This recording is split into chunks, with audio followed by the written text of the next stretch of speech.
Bienvenue à l'Ontario raconté au bord de l'eau. La pandémie nous affecte de toutes les façons et on s'ennuie tous de se regrouper, d'échanger, de voir des gens face à face. Au Centre franco-ontarien de folklore, ça nous a aussi affectés et il faut évidemment s'adapter.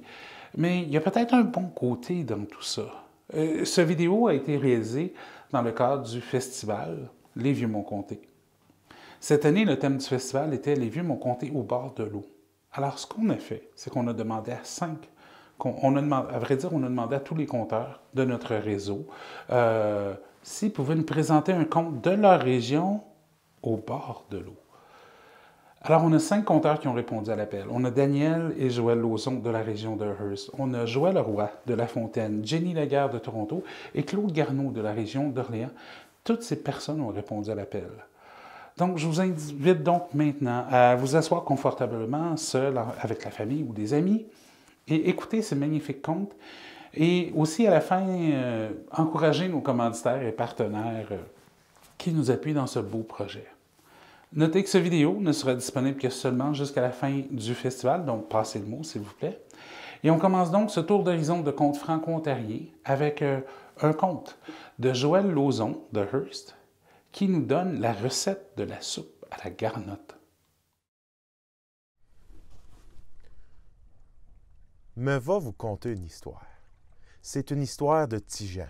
Il y en a bien des histoires de Tijan, mais celle-ci est spéciale parce qu'elle est vraie. Puis non seulement vous allez finir mon histoire avec une belle histoire, un beau conte, mais avec une bonne recette, par exemple. Vous voyez, c'est l'histoire de la soupe à garnotte à Tijan. Fait que Tijan, comme dans plusieurs histoires, il était pauvre. Puis il était pauvre parce qu'il vivait d'un petit village où quasiment tout le monde était pauvre. Personne n'avait rien parce qu'il y avait une terre qui longeait un ruisseau. Puis toutes les autres, il n'y avait pas accès à l'eau. Tijan, lui, il vivait tout au bout du village. Dans son champ, il y avait une petite terre. Puis dans son champ, il y avait rien que des roches. Des roches, ça se mange bien mal. C'était un gros champ de garnotte. Mais un jour, il s'est dit, je suis tanné d'être pauvre. Je suis tanné de toujours avoir faim. Fait qu'est-ce que je vais faire? C'est que je vais me rendre chez le vieux Thomas.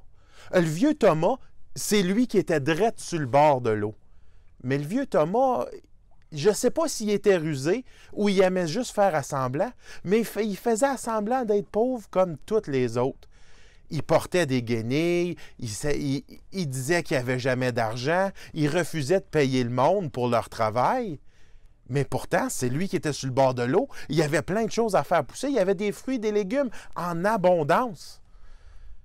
Fait que Tijan s'est dit, vu que je ne peux pas manger, je vais me rendre chez le vieux Thomas puis je vais trouver manière de manger. Fait qu'il passe dans son champ puis il ramasse une belle garnotte, là. Une belle garnotte à peu près grosse comme la paume de sa main. Elle n'avait rien de spécial, la roche, là. C'était une roche comme n'importe quelle autre. Mais Thomas ne le savait pas, ça. Fait que Tijan s'est rendu jusque chez le vieux Thomas, à pied. Puis je te dis que ça va mal marcher d'un champ de garnotte quand tes souliers sont tout troués puis tout usés. Mais il s'est rendu. Une fois chez le vieux Thomas, il cogne à la porte. La porte, elle ouvre, puis le vieux Thomas, il dit, « Tijan, qu'est-ce que tu fais ici? » Ben, vous voyez, Monsieur Thomas, c'est que je venais vous offrir quelque chose. Je sais que vous n'avez pas d'argent, tout comme moi, là. Puis du monde pauvre, il faut que ça se tienne ensemble. Fait que voici ce que je vous offre. On va se faire un beau gros pot de soupe, juste toi puis moi. Tu fourniras l'eau, puis moi fournir le reste des ingrédients. Le vieux Thomas, il la regarde, puis un repas gratuit, ben, on crache pas là-dessus, hein? Fait que le vieux Thomas la regarde et dit, c'est quoi, Tijan? C'est une bonne idée. Je pense que oui, on peut faire ça. Tijan dit, ben, pas de problème. Vous allez voir, c'est une soupe à garnotte. Il dit, mais Tijan, qu'est-ce que tu veux dire, une soupe à garnotte? C'est rien que ça qu'il y a dans ton champ des roches, fait que tu t'es fait une soupe aux roches. Il dit, non, non, c'est de la garnotte, pas des roches. C'est d'une garnotte spéciale. Puis il sort la roche qu'il avait ramassée dans son champ. Le vieux Thomas regarde ça, un peu incrédule, mais il se dit, j'ai rien à perdre, puis un repas gratuit, c'est un repas gratuit. Fait que le vieux Thomas, il sort son plus gros chaudron. Il voulait en avoir pour son argent. Puis c'est quelque chose à dire parce qu'il fournissait rien que de l'eau. Fait que le vieux Thomas, il amène un chaudron rempli d'eau jusqu'au bord. Il met ça sur le feu, puis Tigeant, il dit, inquiétez-vous pas. Il prend sa roche, il la met dans le fond, puis il commence à brasser la soupe. Puis il brasse la soupe, puis il brasse la soupe. Puis là, ça faisait 5-10 minutes, puis il n'y a rien qui se passait. Le vieux Thomas, il dit, mais là, qu'est-ce qui se passe? Les gens ils disent, ah, vous allez voir, Thomas, c'est la meilleure soupe que vous allez manger. OK, ben, je veux dire, t'en as autant à perdre que moi. Tigeant dit, mais là, la dernière fois que je l'ai faite, par exemple, elle était super bonne, là. Elle était super bonne. Mais il manquait un petit peu d'assaisonnement. Seriez-vous capable de trouver peut-être du sel, du poivre, quelque chose? Le vieux Thomas, il dit, bien sûr, Tigeant, si c'est pour nous autres, on garde ça juste entre toi et moi, mais j'en ai un petit peu de sel et de poivre. Reste ici. Puis Thomas, il disparaît pour 5-10 minutes, puis il revient après, tout bonnement, avec une poche de sel et une poche de poivre. Dans ce temps-là, le sel et le poivre, c'était pas donné. Fait que Tigeant rajoute ça à la soupe. Puis déjà, il se dit, ça va être meilleur. Mais sais-tu quoi, Thomas? Je l'ai déjà faite, là, puis elle est bonne, la soupe, mais elle était encore meilleure une fois que j'ai rajouté des carottes. Des belles grosses carottes, là. C'était bon. Thomas, il dit, ah, ben c'est vrai que j'aime ça, des carottes. Sais-tu quoi, Tigeant? Entre toi et moi, là, m'aller chercher des carottes, mais dis-les pas à personne. Thomas, il part pour un autre 5-10 minutes.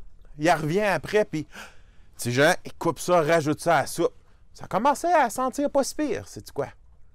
Puis là, Tigeant, il dit, ça va être bon, là. Mais pour être encore plus remplissant, Thomas, il nous faudrait peut-être... T'as-tu ça, par hasard, des patates, des oignons, des poireaux? Et elle la regarde, puis il dit, Tigeant, j'aime comment tu penses. Il redisparaît 20 minutes. Puis il revient avec les bras pleins de patates, poireaux, oignons, de l'ail, des herbes, des fines herbes, puis d'autres épices. Puis il dit, tiens, ça va être bon, puis pas à peu près. Hey, Tigeant, il commence à rajouter ça dans la soupe, puis le vieux Thomas, il dit, sais-tu quoi, pour de la soupe à garnotte, c'est vrai que ça sent bon. Tigeant, il dit, ouais, mais écoutez, ça c'est rien, là, vous allez voir, c'est toute la garnotte qui donne la saveur, mais si on rajouterait un petit peu de poule ou de bœuf ou quelque chose, il dit, Tigeant, ça sent bon, puis je te créerai pas, il y a rien que de la garnotte là-dedans, puis ça sent assez bon. Tigeant, je reviens, ferme tes yeux, regarde pas où je m'en vais, puis je reviens dans 15 minutes. Tigeant entend beugler, un beuglement de vache, il ne sait pas d'où ça vient. Il entend cocoter, puis tout d'un coup, voilà Thomas qui revient avec un beau gros morceau de bœuf et puis une poule fraîchement tuée. Tigeant, il dit, ah ben là, vous ne regretterez pas votre coup. Tigeant, il coupe ça, il prépare ça, rajoute ça à la soupe. Puis là, c'est une belle soupe riche avec bien des goûts, bien des saveurs. Ça faisait quasiment 8-10 heures que ça cuisait. Ça sentait bon. Une chance qu'il n'y avait pas de voisins proches parce que ça aurait attiré tout le monde. Puis là, Tigeant, il dit, savez-vous quoi, Thomas? La seule affaire qui la rendrait meilleure, là, je vous dis ça de même, c'est qu'une pièce d'or. Thomas, il dit, ben, je suis pauvre, Tigeant. Tu le sais que je suis pauvre. Je suis pauvre, puis je fais pitié, mais ma mère, ma défunte mère, elle m'a laissé avant de mourir une seule pièce d'or. C'est tout ce que j'ai au monde. Mais pour cette soupe-là, cette belle soupe-là, il sort de sa poche une petite pièce d'or, puis il la pitch dans la soupe lui-même. Tigeant dit, vous ne regretterez pas ça. Puis là, après ça, la soupe se mettait à sentir bonne, puis Tigeant dit, Thomas, c'est prêt. Les bols ont sorti, puis Thomas a même réussi à trouver du pain quelque part pour accompagner ça. Il y avait de la soupe pour le deux. Il y en avait pour au moins 1 semaine, 2 semaines. Thomas était content, mais Tijan, il était content parce que lui, il avait faim. Thomas, peut-être qu'il avait mangé dans les journées précédentes, mais Tijan, lui, ça faisait un bon bout qu'il mangeait rien que de la misère. Fait que là, ils se mettent à manger, puis ça allait bien, puis ça allait bien, puis ça mangeait, puis ça jasait. Puis tout d'un coup, Thomas s'est mis à s'ouvrir un peu l'esprit, puis il disait à Tijan, tu sais quoi, je suis sur le bord de l'eau, je suis bien, mais j'ai peut-être un peu plus de choses que j'en ai là, mais je veux pas que le monde profite, fait que j'en parle pas trop. Mais toi, Tijan, toi, t'es venu partager avec moi, t'es un mot tasus de bon gars. Tijan, il dit, ben, je suis juste de même, Thomas, je suis juste de même. Un bon gars, c'est moi, ça. Puis là, en mangeant, Thomas, il dit, je vais en prendre un dernier bol. Puis lui, puis Tijan, ça parlait, puis ça riait. Puis tout d'un coup, Thomas se met à geler. Il parle plus, il bouge plus. Il tient sa gorge, il est en train de s'étouffer. Tijan, ça regarde alentour, il ne savait pas trop quoi faire. Puis tout d'un coup, Thomas tombe fret net mort. Tijan ne savait pas ce qui s'avait passé. Thomas s'avait étouffé sur la garnotte. Il y en avait une dans la soupe. C'est lui qui l'avait pogné dans son dernier bol. Tijan, il regarde alentour. Il se dit, c'est de valeur. Il se met à penser, ben, sais-tu quoi, j'ai rien. Tijan, il a regardé alentour. Il a regardé dans la grange, puis en dessous des grosses bottes de foin, il a trouvé des stores de patates, d'oignons, de poireaux, de carottes. Il y avait, en arrière de la grange, 2 vaches. Il y avait une coupe de poules cachée dans un coin. Il y avait un cochon en arrière que personne ne savait qu'il existait. Puis, même en arrière de ça, autour de tous ces légumes-là, dans le fond de la grange, il y avait 3 grosses poches d'or. Ces grosses poches d'or-là, Tijan, il les a pris parce que, ben, le vieux Thomas était mort, puis le vieux Thomas arrêtait pas de dire au monde qu'il n'y avait rien. Fait que si quelqu'un viendrait chercher, il ne s'attendrait pas à trouver grand-chose. Fait que le vieux Thomas, sans le savoir, a rendu la vie à Tijan pas mal meilleure. Puis Tijan, lui, avec l'argent, il a acheté la terre du vieux Thomas, puis il a décidé de tout la séparer de manière à ce que tout le monde ait accès à l'eau. Parce que vous voyez, l'eau, c'est quelque chose d'assez important. Parce que de l'eau, là, mesdames et messieurs, c'est un des 2 ingrédients de la meilleure soupe au monde. Entendre ce conte me fait penser aux gens de La Fontaine qui ont dû se serrer les coudes pour combattre un fléau, le loup de La Fontaine. Mais Joël Leroy vient plutôt nous raconter l'histoire récente de la pandémie dans cette région. Encore que, il y a des liens.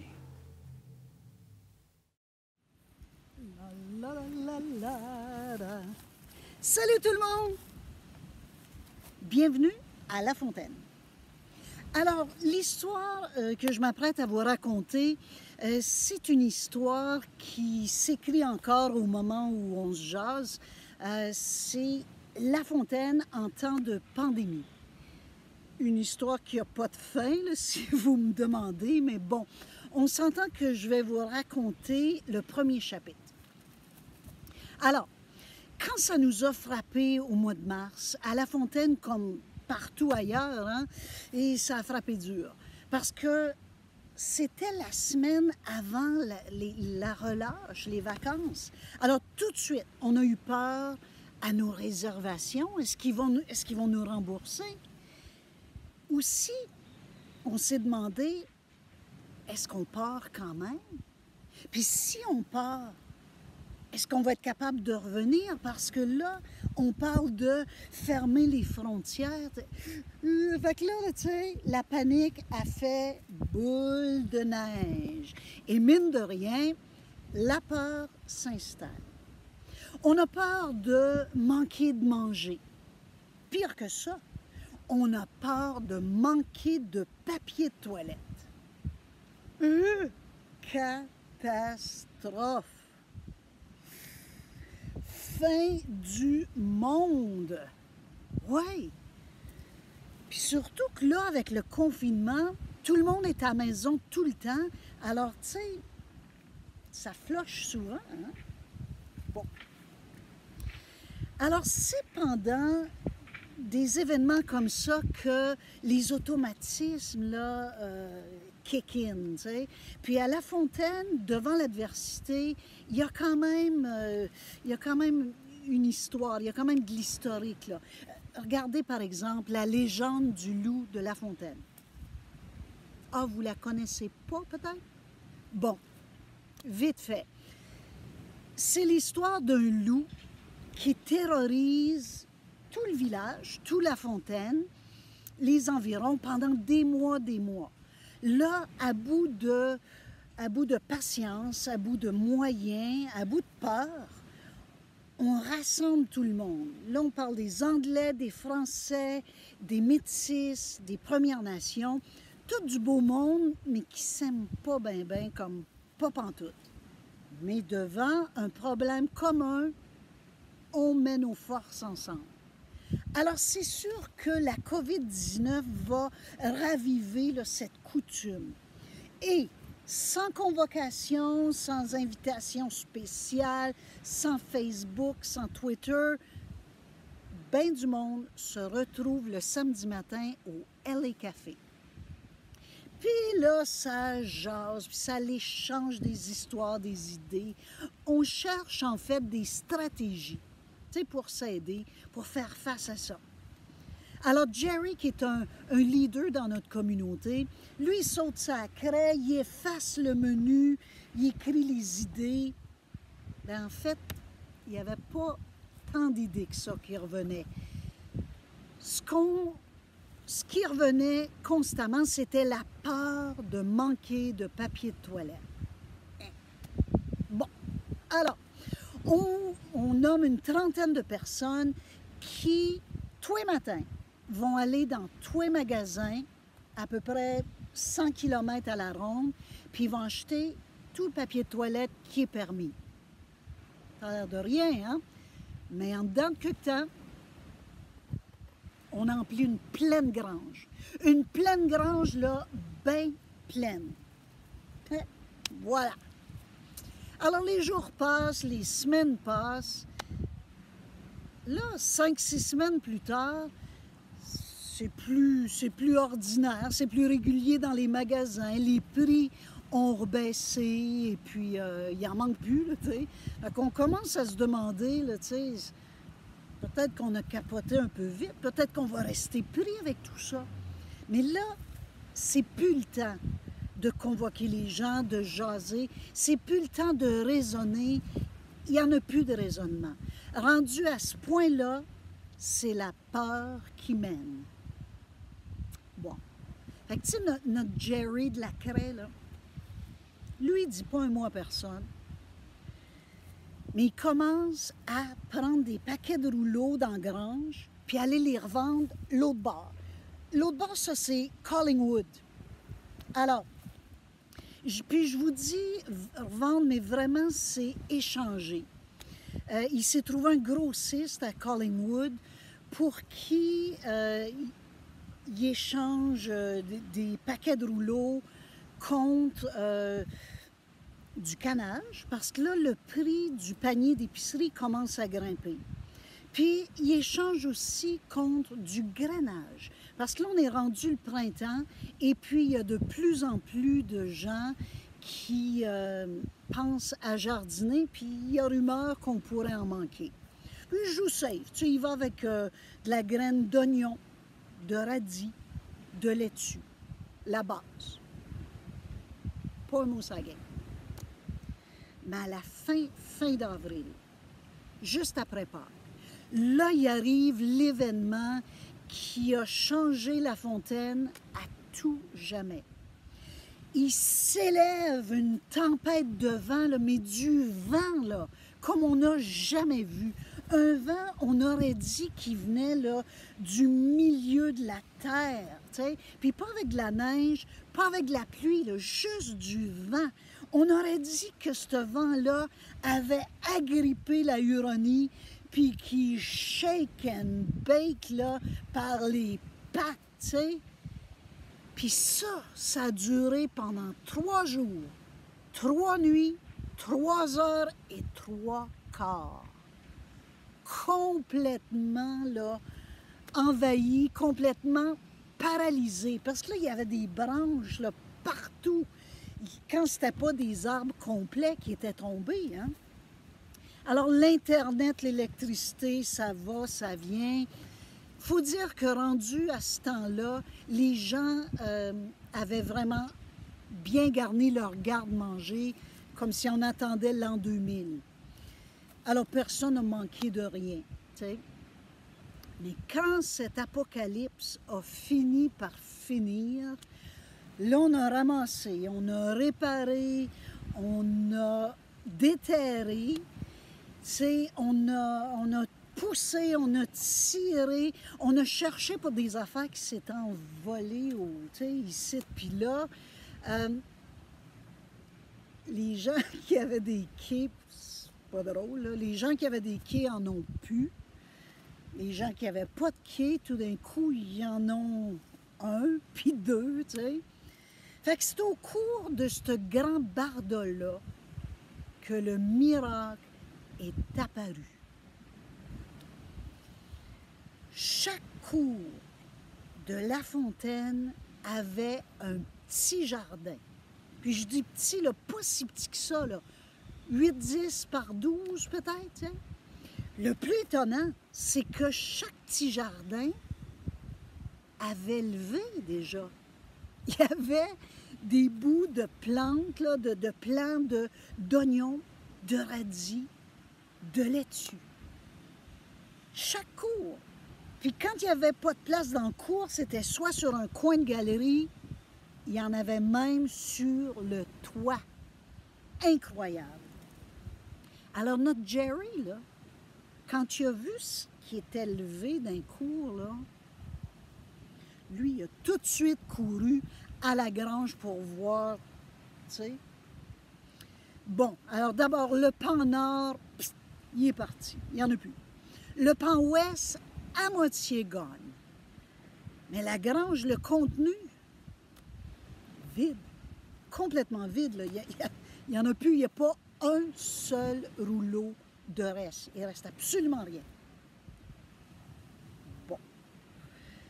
Mais à cette heure que la poussière est retombée, que la pandémie a repris son cours normal, la vérité sort au grand jour. Hein? Tu sais, puis là, on a étudié, on a analysé, on a passé les gens en entrevue, on a fait de la photo, de la vidéo. Tu sais, à un moment donné, il faut appeler un chat un chat. Tu sais, on savait déjà, c'est déjà connu que l'eau de La Fontaine a des propriétés créatives surnaturelles, tu sais, qui font que à La Fontaine, une personne sur 3 est soit un artiste ou un artisan de quelque sorte. Mais ça on le savait. Mais là, on est bien obligé de constater que cette magie-là, elle est aussi dans l'air. Puis ça explique bien des affaires. Par exemple, la légende du loup de La Fontaine, là, tu sais, le big deal, là, c'est que les gens ont travaillé ensemble. Mais c'est pas la gang qui ont tué le loup. C'est un gars seul de sa gang, Théophile Brunel, un borgne, avec un œil tout seul de sa gang et une carabine qui devait remonter à la Première Grande Guerre. Là, on voit bien que c'est le grand air magique qui a fait que la balle, à une telle distance, a atteint le loup. Tu sais, c'est sûr, on avait dit que c'est parce que Théophile avait fait chanter une grand-messe. Ben, en 1950, on pouvait dire ça, mais en 2020, ça se dit plus ça. Ça se croit encore moins, tu sais. C'est vraiment la magie du grand air qui a accompli l'impossible. Pouh! On en a pour des années à vraiment se rendre compte de tout ce que le grand air a fait pour nous à La Fontaine. pas évident, c'est l'air, c'est subtil, c'est fort. Mais à date, ce qu'on peut constater, c'est qu'à chaque fois qu'il s'est manifesté, c'était pour soigner des grandes peurs. Parce que la peur, c'est le pire des virus. Puis, toutes les décisions qui sont prises sous le règne de la peur, c'est jamais les bonnes. Il y a personne qui s'est informé là, de Lagrange. Disons que c'était plus comme un symbole d'un ridicule épeuré. Alors, pas un mot sur la game. Répétez pas ça. Ah, il y a quand même eu les nouvelles là, à CTV de Barrie là, qui ils ont parlé d'une banque alimentaire à Midland qui, dans sa cour en arrière, s'est retrouvée avec un amas de paquets de rouleaux de papier de toilette puis du canage. Un don anonyme.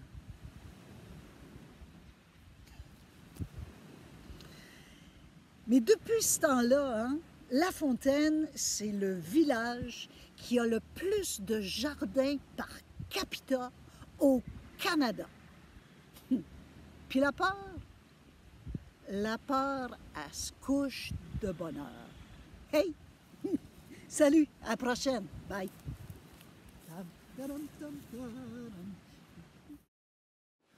Poursuivons notre route plus au sud et allons rencontrer Jenny Laguerre, qui a trouvé un point d'eau dans la région de Toronto et qui nous raconte une histoire de crapaud. Raconte son histoire de son habitat. Où est Monsieur Crapaud? Où est Monsieur Crapaud? Au bord de l'eau, dans un étang, au milieu, au centre de Toronto. Oh, ça me rappelle un conte que les vieux m'ont conté. Savez-vous que fut un temps que Crapaud vivait dans les rivières, oui, avec les grenouilles et les poissons. Oh, tous les animaux étaient heureux au bord de l'eau de la rivière, avec tous les sons, le son de l'eau qui glisse, et Simbi, la sirène, la gardienne qui en prend soin et qui garde le mouvement, les sons. Tous étaient heureux, sauf Monsieur Crapaud qui avait horreur du bruit, des animaux qui venaient sans cesse boire au bord de l'eau. Et il profite que Simbi, un bel après-midi, s'endort au bord de l'eau, dans un long sommeil, pour lui voler la clé. Et en un mouvement, il ferme la source de la rivière et la rivière se tarit.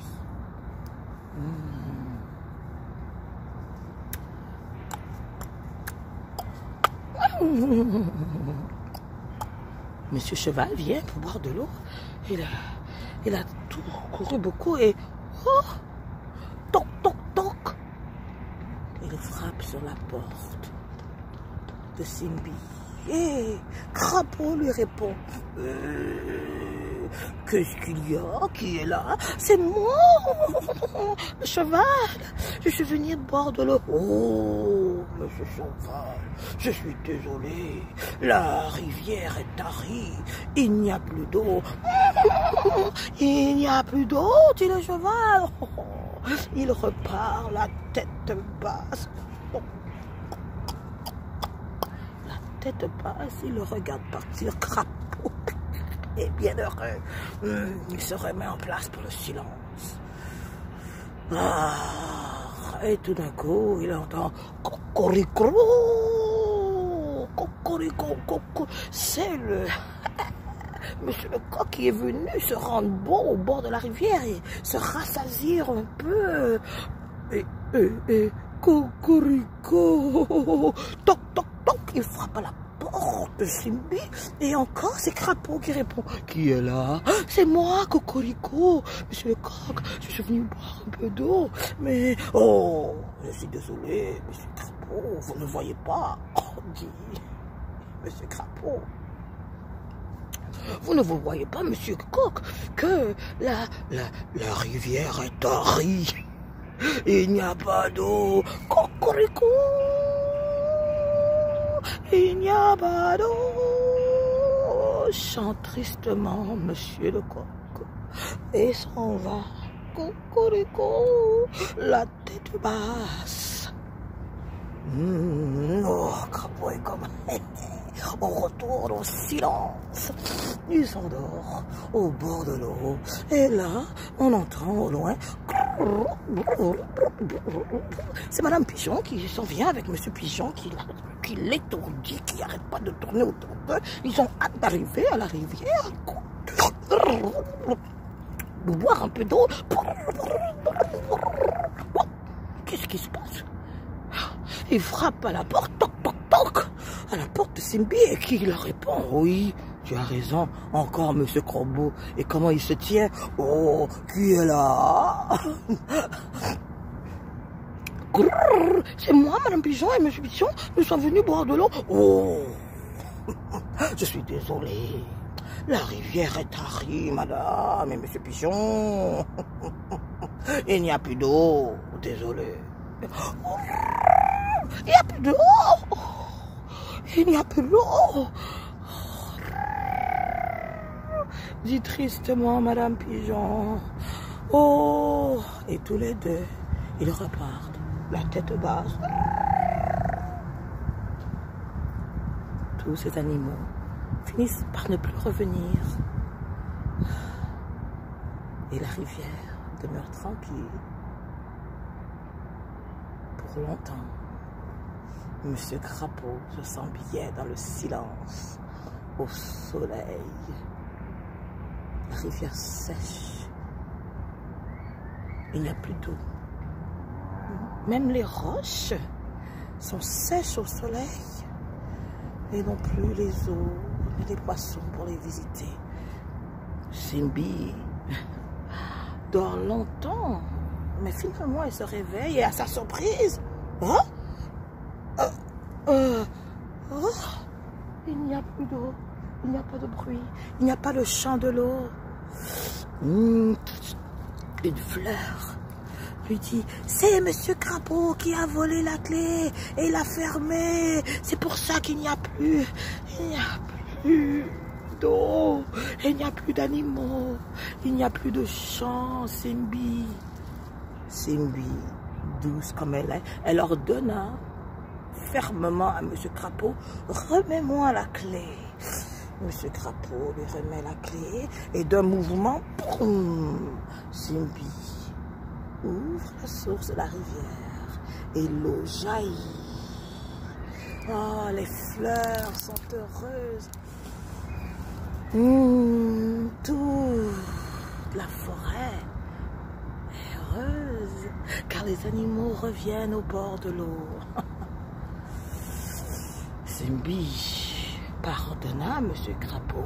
Oui, je te pardonne. Mais elle le bannit à une autre source d'eau, un peu plus tranquille, l'étang. Et il n'a plus le droit de revenir, détruire la douce musicalité et la belle source d'eau pour les animaux et les enfants qui aiment venir boire, se baigner ou chanter au bord de l'eau. Ouais, Monsieur Crapaud. Je vous invite maintenant à faire un saut de crapaud pour vous rendre jusqu'à Orléans, au sud-est de la province. On y rencontre Claude Garneau qui nous raconte une histoire de Petit Louis, un jeune homme qui aime rêver. Bonjour tout le monde, ici le père Garneau. Aujourd'hui, je vais vous raconter une histoire qui est arrivée quelque part dans la région il y a une centaine d'années. Le héros de notre histoire, c'est un petit bonhomme qui s'appelle Petit Louis Labelle. Petit bonhomme d'une dizaine d'années. Cute comme un bouton. Puis gentil, un grand cœur, puis de l'imagination à revendre. Puis Petit Louis, lui, il rêvait toujours de vivre la grande aventure, où il essayait de trouver des façons de sortir ses parents de la misère.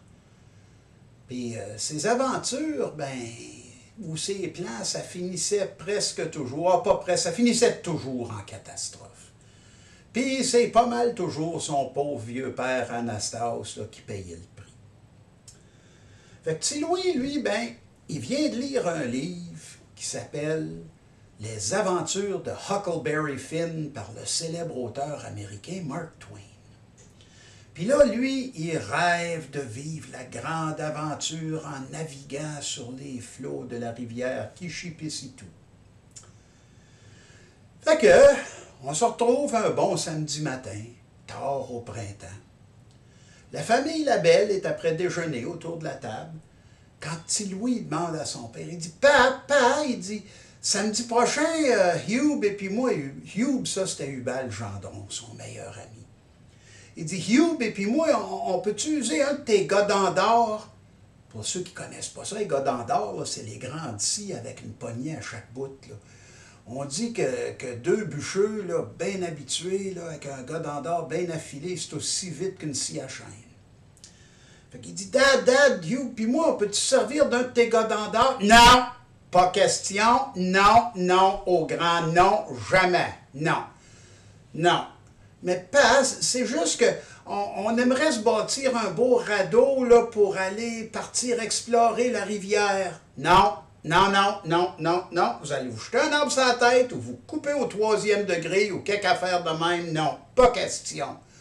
Ah, on jettera pas d'arbres à terre, on prendrait juste les arbres morts. Là. Tu sais où est-ce que la tornade avait passé, là, sur le bord de la rivière, il y a une couple d'années? Les arbres sont tous secs, puis ils se la flotteraient bien. Puis non. Ah, regarde, le bois qu'on aurait trop, là, tu pourrais le skider, puis maman pourrait s'en servir pour allumer le poêle le matin. Mais sa mère, Imelda, elle, c'était une femme au grand cœur, puis elle avait un spot bien pour son petit Louis, tu sais. Fait que dit, ah ouais, le vieux, laisse-le donc faire, quel tort qui pourrait arriver. Je veux dire, ils savent faire attention. Puis elle dit, en plus de ça, il a raison, le bois, là, on n'a jamais trop. Hey, du bon chicot sec de même, ça serait bon pour allumer le poêle le matin, là, quand on veut réchauffer la maison à grande vitesse. Non, ma belle, Moses que j'aime pas cette idée-là, moi. Mais là, lui, tu sais, on a tous deux petits anges, hein, dans nous autres. On a l'ange bienveillant puis l'ange maléfique, comme deux petites voix. Là, lui, il entendait une petite voix qui disait « Ah, laisse-le donc faire, Anastas. Tu sais, les jeunes, là, ils finiront jamais le radeau, puis ça leur ferait de la bonne exercice. Puis un petit peu de bois qu'ils vont pouvoir couper, tu l'amèneras, puis c'est comme le petit, là, ça te fera du bon bois d'allumage, du bon bois sec, tu sais. » Mais lui, il pensait que c'était sa voix bienveillante qui parlait, mais c'était la voix maléfique. Parce que la voix bienveillante à Anastas, ça faisait bien attention, hein, parce que l'ange gardien, petit Louis, là, il l'avait bien averti. Toi, là, je t'avertis, si jamais tu laisses le petit se rentrer d'une autre aventure, là, puis que... Non, il dit, ça n'a pas de bon sens. Il dit, je vais venir me sacrer des claques à la gueule. Il dit, ça n'a pas de bon sens. Il dit, je suis le seul ange au paradis qui a fait 6 burn-out. T'as-moi un break un peu, tabarnouche. Non, en tout cas, arrange-toi pour pas que le petit ait d'aventure, là, tu compris? Fait que la voix bienveillante, elle essayait, elle, de raisonner puis de dire qu'Anastas, il avait raison de ne pas laisser les jeunes faire ça, mais c'est la voix malveillante qui a gagné. Ça fait qu'il dit, bon, OK, vous prendrez le petit godan d'or qu'il y a dans l'atelier, là, au-dessus de l'établi, mais faites bien attention, là, pour pas vous couper, puis quand vous avez fini, remettez direct où tu l'as pris, là, c'est-tu clair? Puis faites attention pour pas vous couper, là. Cette affaire-là, c'est coupant comme un rasoir. Mais papa, pourquoi tu te ferais la barbe avec un godan d'or? En tout cas, faites juste le remettre à sa place, là. Ça fait que là, petit Louis, il était fou comme un balai, hein, il était fou comme un foin, lui, là. Fait que toute la semaine, il avait-tu hâte, là. En arrivant à l'école lundi matin, la première affaire qu'il fait, il va voir Rubal, puis il dit « Hey, Hube, sais-tu qu'est-ce qu'on fait en fin de semaine? » « Non, quoi? » On se fait un radeau, là, puis il dit « On va descendre la rivière Kishipisitu, là, pareil comme Huck Finn, puis Tom Sawyer dans... Non, non, non, compte pas sur moi, mon ami. Non, non, à toutes les fois que tu nous inventes une aventure, là, il dit, ça vire toujours mal, puis il dit, neutre qui se fait estropier, ou ben on mange une fessée, là, non, compte pas sur moi, et d'abord, tes parents voudront jamais. Oui, oui, justement, Hugh, mon père a dit qu'on pouvait se servir de son gars d'or pour aller faire ça. Es-tu sérieux? Oui, oui, oui, je te le dis, voyons donc, je suis pas menteur. Ben, si ton père, il dit, OK, c'est une... Hey, oui, OK, d'abord, compte sur moi. Hey, fait que toute la semaine, les petits gars, ils restaient pas en place. Hein? Tout ce qu'ils rêvaient, là, c'était l'aventure, hein? Descendre la rivière en radeau. Tellement que Mlle Thibodeau, l'institutrice, là, elle avait toute la misère à y faire taire et à y faire se concentrer. En tout cas, finalement, la fin de semaine arrive. Puis le samedi matin, les jeunes étaient debout là, à l'aube. Aussitôt que le soleil a commencé à se montrer à la face, les deux petits bonhommes étaient prêts, eux autres, à partir, bâtir le radeau. Fait que là, ils prennent le gars d'or, puis des câbles, puis des petits bouts de bois, des affaires de même, puis ils s'en vont. Puis là, ils arrivent justement où ce que la tornade avait jeté une gang d'arbres à terre, là. Puis là, ben, en s'en allant, il se dit, ah oui, il faut qu'on le fasse grand, notre radeau. Là. Il faut qu'on le fasse au moins 16 par 20. 16 par 20, ça, pour ceux qui ne connaissent pas les pieds, c'est à peu près 5 mètres par 7. Oui, oui, oui, parce qu'on va avoir de la place à se mettre une tente ou une cabane dessus, puis avoir de la place à se... En tout cas, on veut bien de la place, là, pour pouvoir mettre nos poissons qu'on va attraper, puis oui, oui, oui. Fait que là, il arrive, puis il voit le premier épinette. Une affaire d'à peu près une douzaine de pouces, là, une trentaine de centimètres. Puis là, il commence à couper ça. Ouh, boy, c'est du stock, ça, sais-tu? C'est pas mal plus fatigant qu'on pensait, hein? Oui, oui, ben... Sais-tu, peut-être que notre radeau, là, il n'aura pas besoin d'être 20 pieds de long. Peut-être que 10, là, ça serait en masse. Oui, oui, tout de bien même un peu moins que ça. Fait que là, il coupe le premier morceau, à peu près 8 pieds de long, 2 mètres et demi, on va dire. Puis là, il en coupe un deuxième. Oh, hey, là, c'est tough, ça, tabarnouche. Je comprends que nos pauvres pères reviennent à moitié morts, puis tout marabout du bois le soir. Ouais, hey, en tout cas, peut-être qu'on n'a pas besoin de le faire tout à fait aussi large non plus, hein? Fait que là, il en coupe 2 autres morceaux. Puis là, il était à moitié mort. Ils ont réussi à en couper un 5e, là, mais c'était bien tout. Fait que finalement, ben, ils finissent le radeau. Le radeau, il y a à peu près 4 par 8, là, 1 mètre, 1 mètre et quart par 2 mètres et demi. Ouais, ben là, comment est-ce qu'on va faire pour mettre ça à l'eau? C'est bien trop pesant. Ah, inquiète-toi pas, on va demander à mon père, puis il va le descendre avec son tracteur demain matin. Fait que les jeunes s'en retournent chez eux, puis là, ben, Hubal s'en va chez lui, puis petit Louis, il rentre pour souper. Ça fait que là, ben, petit Louis, il rentre souper, puis là, ils sont assis à la table. Puis il demande à son père, il dit, « Dad, demain matin, il dit, tu pourrais-tu prendre ton tracteur puis venir amener le radeau à l'eau pour Hugh puis moi? » Il dit, « Il est trop pesant, on n'est pas capable de l'amener tout seul. » « Non, non, non, non, non, non, pas question, non. Moi, là, je pensais pas que vous le finiriez, votre radeau. Mais au printemps même, surtout, là, puis non, ça n'a pas de bon sens, allez vous nailler ou quelques Moses d'affaires de même, non, ça, il n'y en est pas question, mon petit gars. Je veux pas être méchant, là, mais c'est trop dangereux. Ah, Dad, s'il vous plaît, ah ouais, tu nous as laissé le bâtir. Puis là, ben, il met le dos, tu sais, avec son cœur tendre. Elle dit, ben écoute, mon vieux, elle dit, pourquoi est-ce qu'on ne fait pas juste les laisser juste dans la baie ici? Elle dit, on lui ferait mettre une veste, là, puis on l'attacherait au bord, le radeau, il ne pourrait pas aller loin avec, là, puis ça lui ferait quelque chose, voyons donc.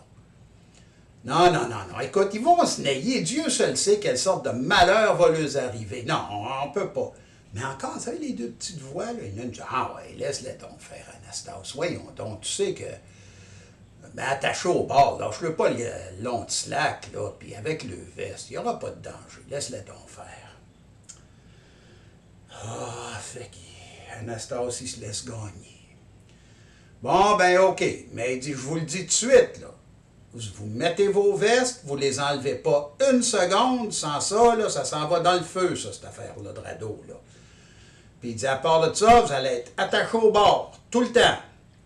Ah, mais pas, comment est-ce qu'on va aller vivre des aventures? Ah, il dit, écoute, il dit, c'est ça, là, ou c'est rien. Moi, là, non. Je vous laisse pas aller, là, à partir à la dérive sur la rivière à cet ainsi de l'année. Puis là, Imelda a dit, ouais, les petits gars, a dit, ton père a raison, Anastasia. Ton père a raison, Tiwi, a dit. C'est bien raisonnable, là. Fait, OK, Dad.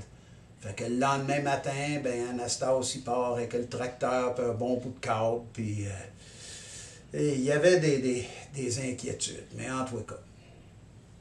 Là, ben, il arrive là au radeau, tu sais, puis là, il le voit, il dit, ouais, les boys, vous danserez pas des 7 carats dessus, hein? Mais Dad, il est assez grand pour nous deux, puis on en fera un plus gros plus tard, si ça marche bien. Là, il y a eu un petit remords, tu sais, fait qu'il dit, non, il dit, vous avez fait une bien belle job, les gars, il est beau votre radeau, puis il dit, OK, mais il dit, comme je vous ai dit, par exemple, là, attachez au bord, puis vos vestes, tout le temps. OK, Dad. Puis c'est moi qui l'essaye avant, là, pour être sûr que cette affaire-là, ça se défera pas quand vous allez mettre les pieds dessus. Ah, Dad!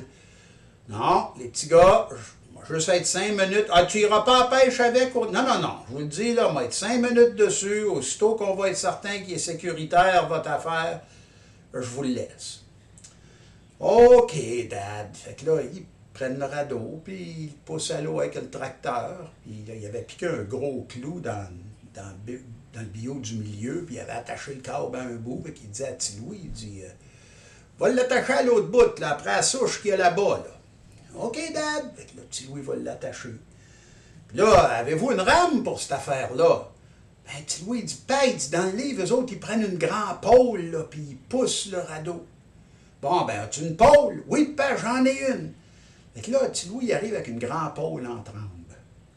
Ben, ceux qui connaissent ça, le trembe un peu, là, savez qu'il y a 2 formes de trembe. Hein? Il y a le trembe vivant, puis le trembe pourri. Il n'y a pas d'entre les deux. Cette pôle-là n'était pas vivante. Ça fait qu'en tout cas, Anastasia, le radeau est à l'eau, puis il embarque, puis il fait une petite poussée là, avec ses jambes, là, puis là, il pogne la pôle, puis il vient pour pousser dessus. Comme de fait, la pôle a cassé. Ah, mon petit gars, il dit, je pense que ça va te prendre de quoi de mieux que du tremble, hein, pour une pôle. Il dit, trouve-toi un beau grand cèdre ou même un épinette, là, ça va être bien mieux que ça. OK, Dad. Fait que là, Anastasia, il vient pour pogner le câble pour se ramener au bord. Puis, nos petits gars, là, il avait 10-11 ans. Il n'avait jamais été d'un scout. Fait que pour un petit gars de cet âge-là, faire un bon nœud, là, c'est juste faire plus de tours autour de la souche, tu sais. Fait que là, Anastasia commence à tirer sur le câble, puis le câble s'est détaché. Ah, non, Ti-Louis, pogne le bout du câble! Puis là, ben, le radeau était parti. Puis Ti-Louis n'était plus capable de pogner le câble. Bon, j'aurais dû le savoir qu'il m'arriverait quelque chose de même. Dad, ramène notre radeau! T'avais dit que tu irais pas loin puis tu serais pas longtemps. Ramène-les, Dad, please. Pourquoi tu fais ça? Ben là, Anastasia était tellement perturbé là, qu'il ne pouvait pas répondre parce qu'il avait peur des mots qui sortiraient. Fait que là, il part, puis j'ai dit, c'est au printemps, là, le courant était tout de même assez rapide. Puis il commence à s'éloigner, puis lui, il ne savait pas nager. Dans ce temps-là, c'est pas tout le monde qui savait nager comme à cette heure, tu sais. Bon, qu'est-ce que je vais faire? Tabarnouche, moi, ça n'a pas de bon sens, je me laisse toujours gagner, puis... Ah, là, il s'en venait vraiment marabout, hein, comme on dit, puis il s'éloignait, puis là, il grondait. Là. Mais là, il a regardé, puis il a vu, tu sais, c'était beau, là, le beau paysage, puis il descendait bien tranquillement, puis il s'est dit, sais-tu, pas si pire que ça. Il dit, Moses, c'est du beau pays, puis c'est tranquille, j'aime ça comme c'est tranquille, il dit. Ouais. Peut-être à un moment donné, je me pogne une chaloupe, là, puis venir avec la vieille, puis le petit à la brèche. Puis là, il s'en allait. Puis il dit, ouais, ben, frère, je trouve une manière de me rendre au bord. Mais il dit, oh, le courant va m'amener au bord, puis je débarquerai. Puis il continue à descendre, puis il continue à descendre. Puis là, ben, la rivière a commencé à rétrécir un peu. Fait qu'il dit, ah, bon, ben là, enfin, je vais pouvoir me rapprocher du bord, puis débarquer. Fait que là, plus qu'il avançait, ben là, plus que le radeau se pognait un air d'aller. Puis là, tout d'un coup, il a comme entendu un grondement, puis les bords de la rivière, là, ils montaient comme des falaises, puis c'était rendu bien étroit.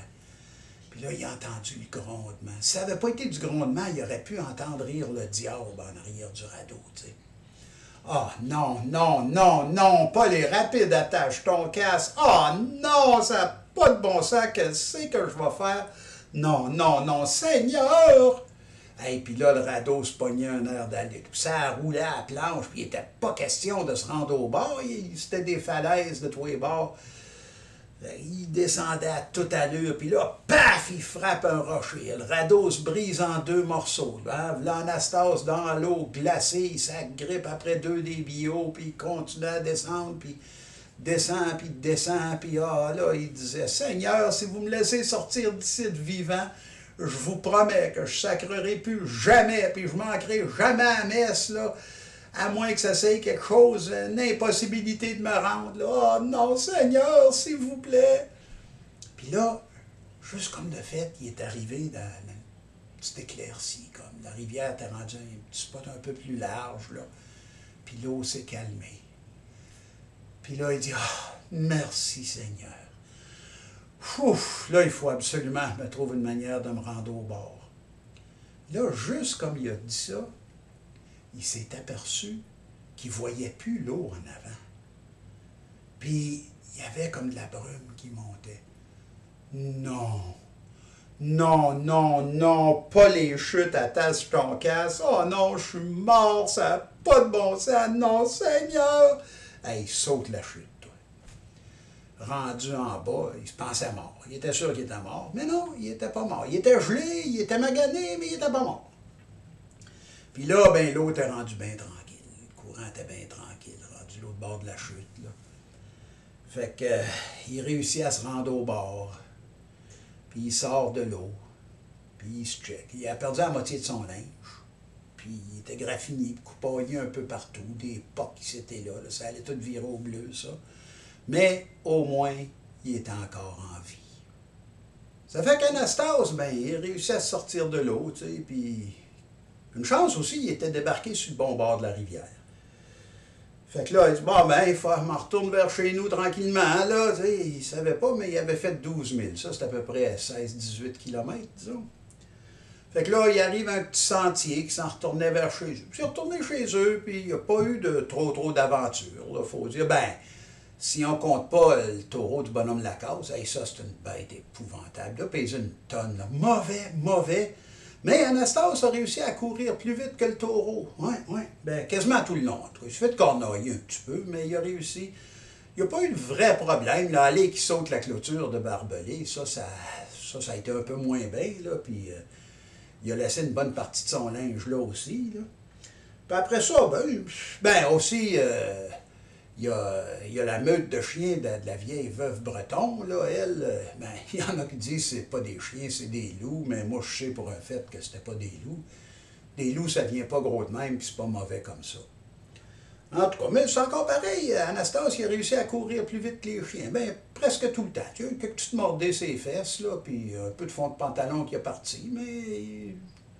En tout cas, mais vous savez, tout ça, là, ça paraît long, ce que je vous conte là, mais... Ça s'est tout fait dans quoi? À peu près 1 heure et demie. Fait en tout cas, il marche vers chez eux, puis là, finalement, il arrive à la maison à l'heure du souper. Quand il rouvre la porte, ben, là, Imelda qui était là, en beau revolver. Anastase la belle, quelle sorte d'idée qui t'a pris, cabochon, toi là, d'aller jouer dans la rivière à ce temps, ici. Puis à moitié nue à part de ça, qu'est-ce que les voisins vont penser? Oh, Dad, tu nous avais dit que tu ne prendrais pas le radeau, tu ferais juste l'essayer, puis t'as resté parti avec toute la journée. Tu l'as-tu ramené au moins? Hey, ce pauvre Anastase, là, il était plus capable, là. Il était dépassé, les mots, là. Là, il est monté en haut, puis il s'est séché bien comme faut, là, malgré qu'il était déjà pas mal sec, là. Ben non, j'avais pas mentionné la petite tempête en s'en venant, c'est vrai, ça.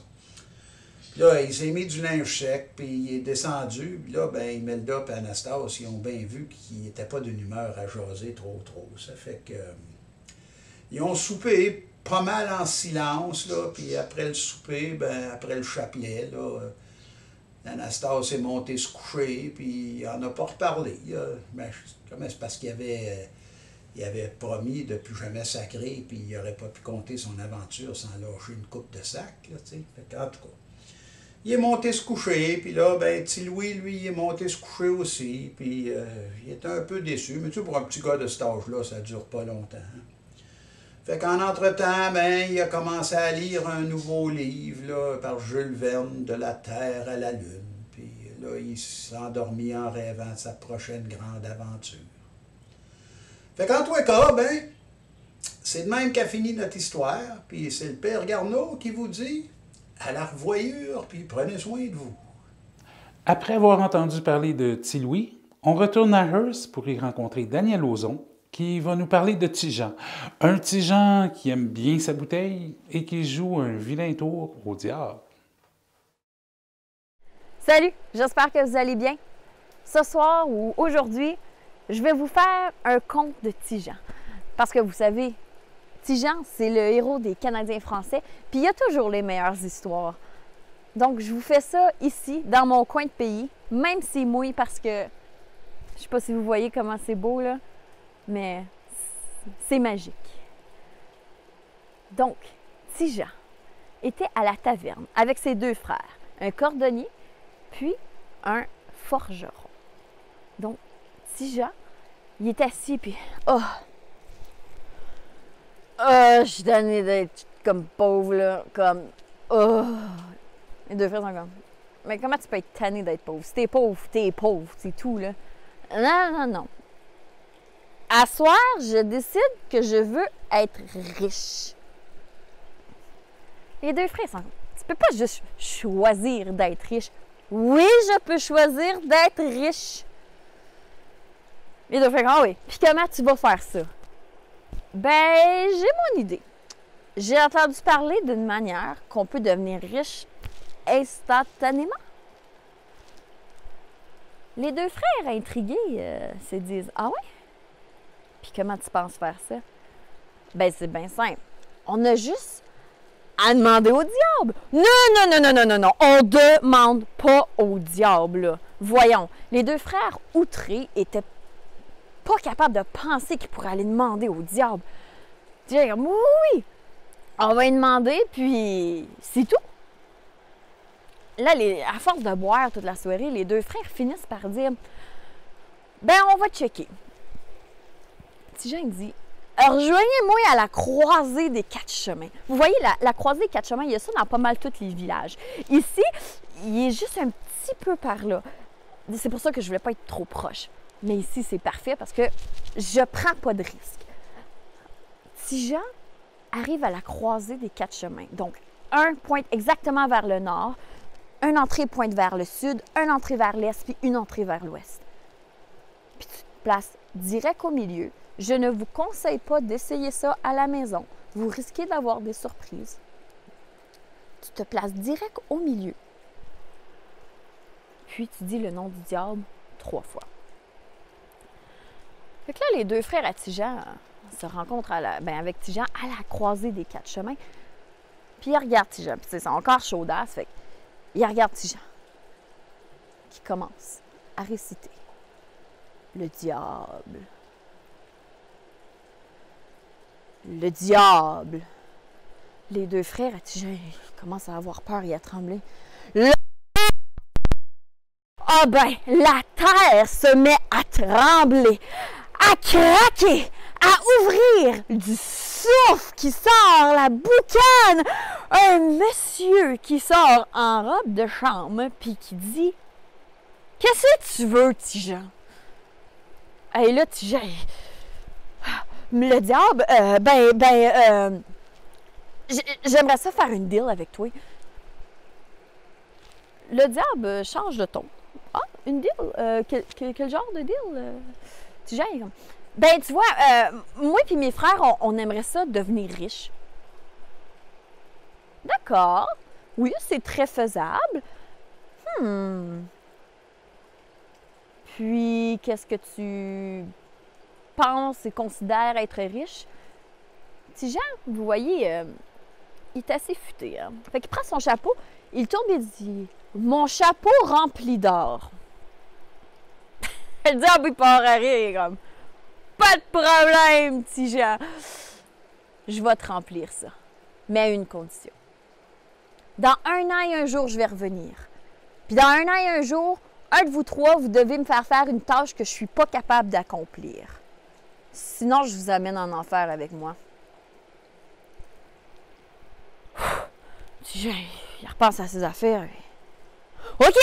Hey, les 2 frères, t'es pas content. Comment? Non, c'est pas ça. Comment? Il y en a un qui a accepté. Vous devez accepter. Le diable pogne une grosse poche d'or pour remplir le chapeau à Tijan. Puis il dit, wow. Faut que je me place avant. Le diable est comme, faut que tu te places. Oui! Je dois me placer. C'est important. Le diable dit, OK, place-toi où tu veux. Viens me rejoindre chez nous d'une demi-heure. Une demi-heure plus tard, le diable apparaît chez Tijan. Puis Tijan est sur le top de sa grange. Le diable va la rejoindre. Puis comme, je suis prêt à remplir ton chapeau d'or. Il est comme, OK! Vous voyez Tijan?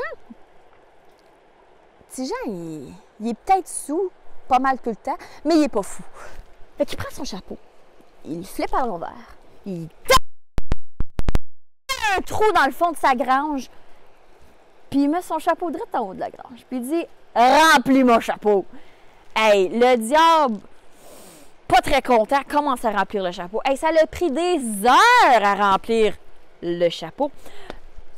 Aux petites heures du matin, la grange remplie, le diable dit « Oubliez pas, dans 1 an et 1 jour. » Pas mal tous les matins ou les matins que Tijan puis ses frères avaient besoin d'argent, ils allaient dans la grange, remplissaient leurs poches, puis partaient au travail. Le cordonnier, lui, achetait les plus beaux morceaux de cuir, les plus beaux lacets, les plus beaux matériaux pour pouvoir faire ses souliers. Puis c'était vraiment des beaux souliers. Il avait presque plus besoin à la fin, même à la moitié de l'année, d'aller chercher des pièces d'or dans la grange à Tijan. Il y en avait bien en masse pour faire ce qu'il voulait, puis son entreprise était devenue prospère. La même chose pour notre forgeron. Il était capable de construire ce que tu voulais, puis c'était merveilleux. Puis Tijan, lui, à tous les matins, les soirs, il allait remplir ses poches. Puis il se rendait à la taverne, puis il allait prendre un coup, parce que c'est Tijan. Le cordonnier, lui, pendant toute l'année, il a réussi à garder tous les petits morceaux de cuir, puis les petits bouts là, pas bons, puis il a tout flanqué ça dans un coin. Le forgeron, lui, a fait la même chose, mais avec des morceaux de métal, puis les a mis dehors. Ils ont rouillé toute l'année. Mais c'est pas grave. Puis Tijan, lui, continue à les boire. 1 an et 1 jour, ça passe vite dans un conte. Ça fait que notre diable apparaît à la porte du cordonnier. Toc, toc, toc. Le cordonnier ouvre la porte. Le diable, je t'attendais. Mais j'ai quelque chose à te faire faire. Fait qu'il le fait rentrer dans son atelier, puis il dit, tu vois-tu tous les petits bouts de cuir qu'il y a là? Ben, je veux que tu me fasses une paire de souliers. Mais je veux que ça soit la plus belle paire de souliers. Puis crée-moi, j'en ai fait des belles cette année. Le diable commence à travailler, puis le cordonnier voit bien que le diable il fait une vraiment bonne job. Puis il s'avoue vaincu. C'était la plus belle paire de souliers qu'il avait jamais vue. Ça fait qu'il embarque dans le sac, qui se fait mettre une poche qui se fait mettre sur le dos du diable, puis il s'en aille chez le forgeron. Cogne à la porte. Toc, toc, toc. Il est tard, hein? Toc, toc, toc. Cogne 2 fois. La porte, elle ouvre. Le forgeron voit bien que que le diable est là. Puis il dit, ben oui, ça fait 1 an et 1 jour. J'ai une tâche pour toi. J'aimerais que tu me fasses des fers à chevaux. Puis j'aimerais ça que tu fasses le cheval qui n'est pas domptable que dans la cour. Le diable, il dit, pas de problème. Le diable, il commence. Puis il commence. Puis il travaille pendant comme 2 heures à faire les fers à chevaux. Puis il commence à courir après le cheval. Il est tellement bon, le diable, qu'il fait le cheval pendant qu'il court. Le forgeron, il s'avoue vaincu. Embarque dans la poche du diable, se fait mettre sur l'épaule avec son frère, puis arrive à la maison à Tigean. Puis il cogne. Puis il cogne. Puis un des frères à Tigean, il sort sa tête de la poche, puis il dit le diable, je pense pas que Tigean est ici, il est rarement chez eux. Tu auras plus de chances de le trouver à la taverne. Le diable dit ça a bien du sens, fait que s'enligne à la taverne. Arrive, s'assied à côté de Tigean, dépose la poche avec les 2 frères. Puis il dit Tigean, ça fait 1 an et 1 jour, t'as-tu une tâche à me faire faire? Oh, le diable! J'avais pas pensé à ça, moi. Ça fait déjà 1 an et 1 jour. OK, est-ce que... Laisse-moi y penser un petit peu, là. Hey, Tigean, il fait travailler ses ménages, puis il pense tellement fort que ça y gargouille dans le ventre. Pas dans la tête, dans le ventre. Ça gargouille tellement fort. Ouf! Ouf! Là, il se lève une fesse. Il lâche un gros pet. Puis il dit au diable, tricote-moi des bas de laine avec mon pet. Puis il part à rire. Notre beau Tigean. Le diable, regarde, qu'est-ce que tu veux dire, tricote-moi des bas de laine? Ben, tricote-moi des bas de laine avec mon pet. Tigean, je peux pas te tricoter des bas de laine avec un pet.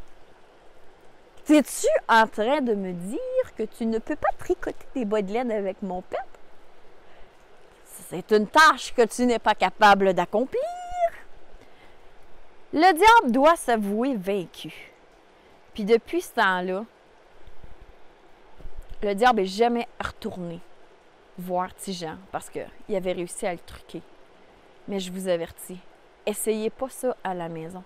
Ça peut être dangereux parce que vous seriez peut-être pas capable de truquer le diable à votre tour. Puis ça ne se laissera pas faire une 2e fois. Bon festival! À la prochaine. Merci d'avoir été à l'écoute et bonne fin de soirée. N'hésitez pas à raconter ces histoires, à les partager avec vos amis, avec les membres de votre famille, car c'est comme ça que se transmet le patrimoine oral. Merci, bonne soirée.